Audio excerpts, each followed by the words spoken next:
Méditation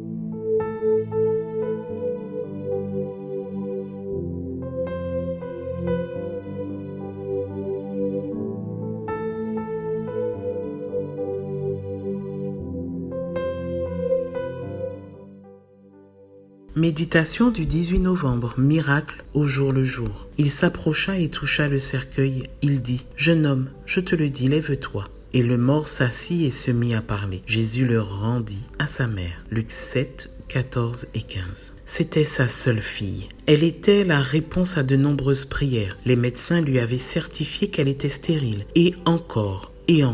On l'avait invitée à se résigner, mais elle avait trouvé l'espérance dans la parole de Dieu. Elle demanda un miracle, une grossesse, un bébé, et le miracle se produisit. Quand son gynécologue vit le test positif, il s'exclama « C'est un miracle !» Ce matin-là, comme chaque jour, en voyant l'enfant jouer avec une pièce dans le salon, elle remercia Dieu. Sa prière de reconnaissance terminée, elle remarqua que l'enfant était allongé au sol. Elle la releva rapidement et essaya de la réanimer, mais sans résultat. Elle cria à l'aide. Les voisins accoururent et après l'avoir examinée, ils comprirent que quelque chose obstruait ses voies respiratoires, étouffant la petite. À l'hôpital, on effectua une radio et vit une pièce coincée dans son œsophage, en position horizontale, empêchant le passage de l'air. On plaça le bébé dans l'ambulance qui partit à grande vitesse pour un hôpital mieux équipé. À mi-chemin, les choses empirèrent. L'infirmière qui l'accompagnait remarqua que le visage de l'enfant devenait bleu. Elle comprit que l'enfant était mourante et en informa sa mère. Cette femme s'agenouilla à côté du brancard et en pleurant priant à haute voix, « Seigneur Jésus, tu m'as donné cette petite fille. Elle est un miracle de toi. Ne la laisse pas mourir, s'il te plaît. » À cet instant précis, les roues de l'ambulance qui roulait à grande vitesse passèrent sur un nid de poules. La secousse fut brutale. L'infirmière et la dame tombèrent sur le sol du véhicule. La fillette prit alors une bruyante bouffée d'air et cria « Maman !» La secousse avait fait passer la pièce de la position horizontale dans l'œsophage à la position verticale, permettant ainsi à l'air de passer.